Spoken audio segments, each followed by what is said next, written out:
We get to do some really fun talking today about prioritizing your own advancement. I am very excited about this topic because it's been literally the difference between having a career and having a job for me in my life. But I know that you've had experiences where that has been a catalyst for you as well. So talk to me about that prioritizing your own advancement.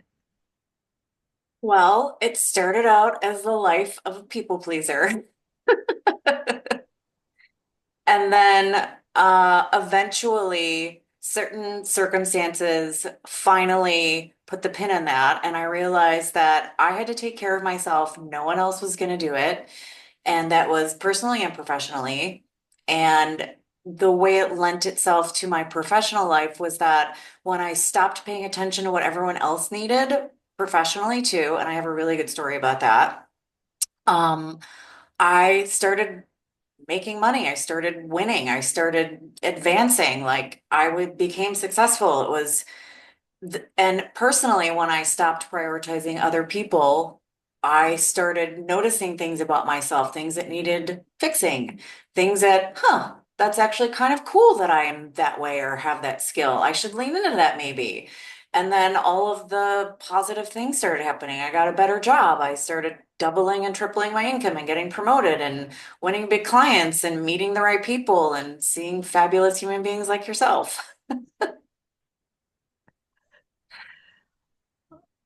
But I remember distinctly being in a role at a company and thinking, gosh, I could do more,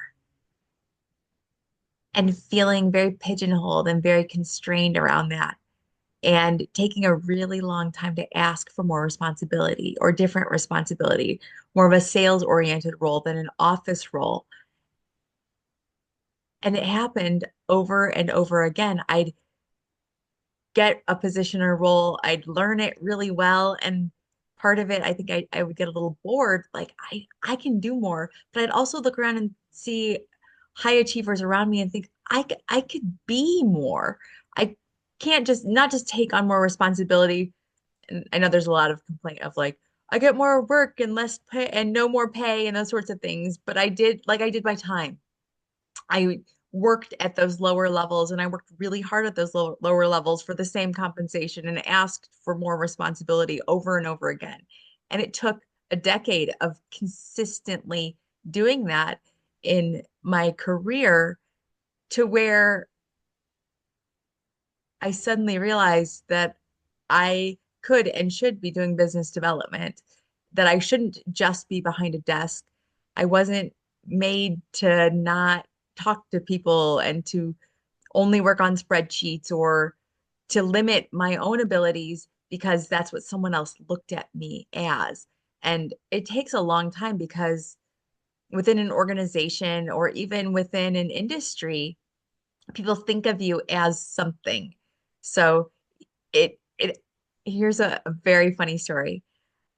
I have done events for many, many years, and as part of my job as a marketing director, I hosted events.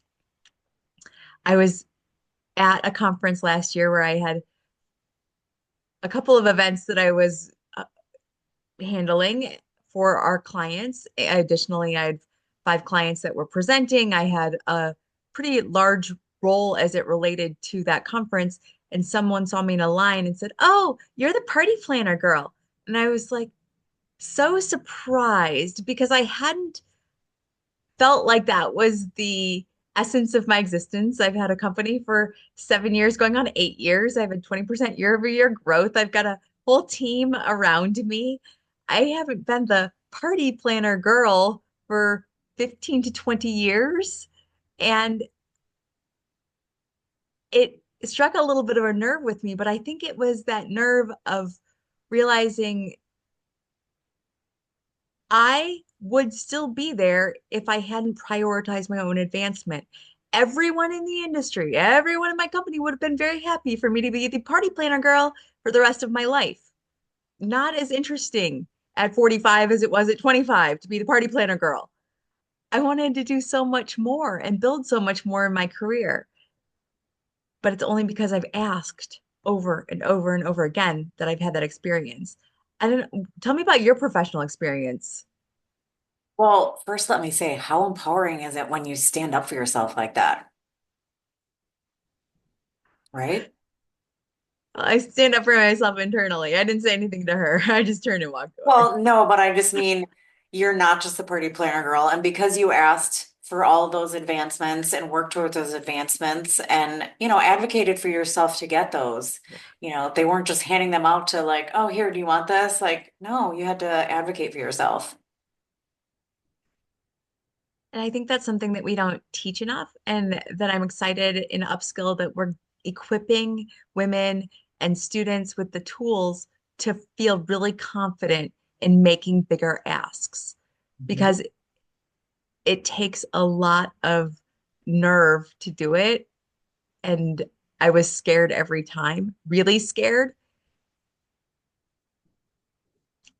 How many people have literally not grown into the amazing professional that they could have been because they were limited by the people around them and by the fears that it kind of perpetuated a cycle inside of them. You just explained my entire life existence. Sad but true. And you know what? It's no one's responsibility but my own to fix it. We can blame our parents or our teacher or we're bad at math, but it is what it is. You're, again, you have to be your own advocate. You have to advance, like putting yourself as the priority is how that happens. You asked about a work example. I was in a lower level position at my current company, still doing what I'm doing, just with smaller clients. And I was not doing so hot. I'm a slow burn kind of girl. It takes me a while to see where I want to go, figure out the landscape, and then I'll move. I need to see the whole picture first. That's just who I am. Maybe it's a flaw, maybe it's not. I don't know.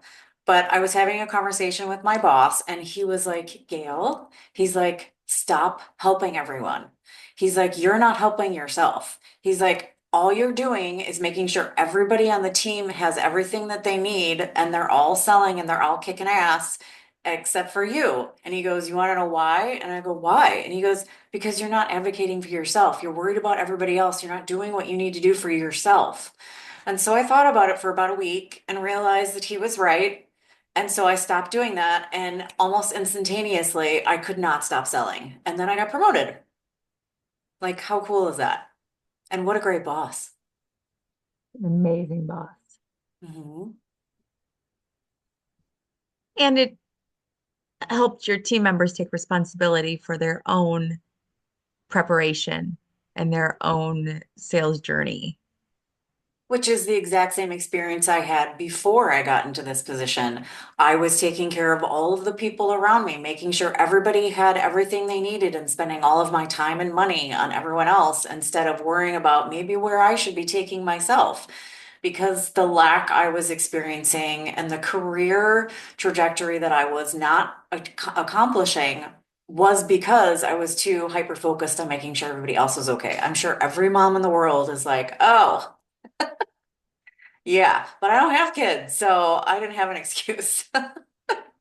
What do they say? Like, give yourself the oxygen mask first before Mhm. you give it to anybody else. Yeah, I didn't apply that to anywhere except the plane.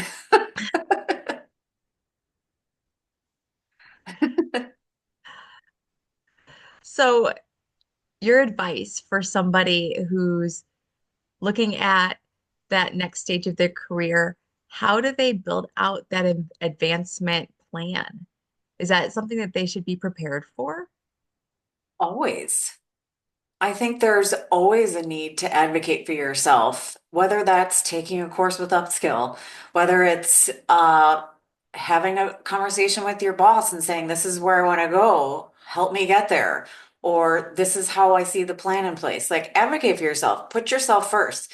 If you're, someone like me who's constantly putting other people ahead of yourself, That's not necessarily the right thing to do. You think, oh, I'm a giving person and I'm, taking care of everyone. That's honorable. Well, yeah, except your life sucks. You can't pay your bills. You're not in a dream job. You're going through your day, not taking care of yourself. You look like shit. You feel like shit, like all the things, and then all of a sudden you start taking care of yourself and you're like, huh. I lost a little weight. My skin glows a little better. I got a promotion. I'm making more money. People respect me finally. They're not calling me, the event girl or whatever they called you. Like, whatever. I mean, we've all had a similar experience where people dismissed us because they didn't put value on what we were, what we did. And it's our job to do that. We're not going to please everybody. We're not going to have everybody in the room going, holy shit, Rebecca Carlson's here. But, we don't want to do business with everybody in the room anyway. So who cares? Well, Right? and I will say that that doesn't mean to cause any harm or to take credit for somebody else's work or any of those things. Putting yourself first and prioritizing your advancement, advocating for yourself, none of those are in juxtaposition with another human being. It's about your own mindset. It's about your own prioritization of ensuring that if you can do more, you're asking for more, that you're building out what you want to become and where you want your career to go. It's never about injuring somebody else to get there. Like we were talking about earlier, there's enough for everybody. Everybody can eat. I promise you. You might lose a client, you might, not win them all, but I promise you there's enough for you to eat, especially with that mindset in place. Sometimes I'll hear like this conversation about like investing in yourself. And it was actually a foreign concept to me until I got into the business world. And I remember speaking with one of my colleagues who had his JD and had been a professional for a decade longer than I had. And he talked about that in terms of graduate school and his advanced degree um, as in being a law student. I had always looked at college as an expense, and I was first gen college student in my family. I'm the second person on both sides to graduate college, 1 year after my sister did. And I always looked at it as this huge, massive expense. It never once occurred to me that I was investing in my future at that time. And the mindset about investing in my future always seemed to me to be elusive, even throughout my career. If I wanted to learn something new, I might have to spend money that I don't necessarily have handy and things like that. And the one thing that e-learning has done has made it accessible. It has given us the opportunity to bring real stories and real practical learning things at at a rate that is actually accessible. That actually means I could learn business, I can learn elements of mindset, elements of my job and career and growth and sales without feeling like it's completely unattainable because of a dollar sign. 100%. And I took many small courses, but three specific, very large coaching programs that were very expensive.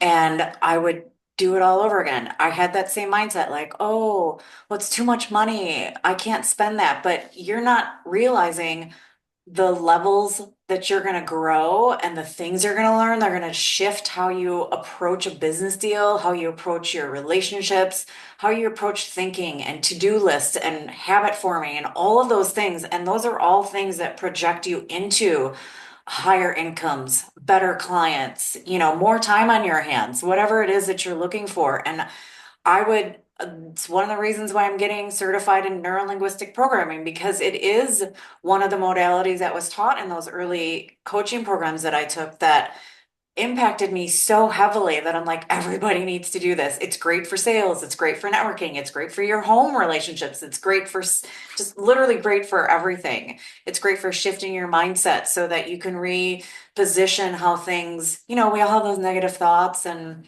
negative experiences that we think, oh, that's my fault. We talk ourselves we talk down to ourselves or we put ourselves down into a situate because of a situation. But, there's just ways to reframe everything and turn it into like really great experiences. So I feel like small courses did that for me. The big courses did that for me. I couldn't say enough about it. All the times that you prioritized your own advancement made a difference. Yep. And you can see the entire path that was paved by each of those stones built into Hmm. this beautiful path that has taken you exactly where you're at today. We were talking to someone earlier today that I grew up with, and you said, "Oh, you must have known Gail when you know how Gail is, she's driven and all this." And no, I wasn't. I was so lost. I really had big expectations for myself, but I didn't know where to go. I didn't know how to accomplish any of it. I didn't have the tools. So when I was younger, I was kind of a shit show. I was lost. And because of all of the courses, because of all the learning that I did on my own, now I'm 180 degrees different. I'm actually kind of successful. It's great. I don't hate looking in the mirror anymore. It's a new concept.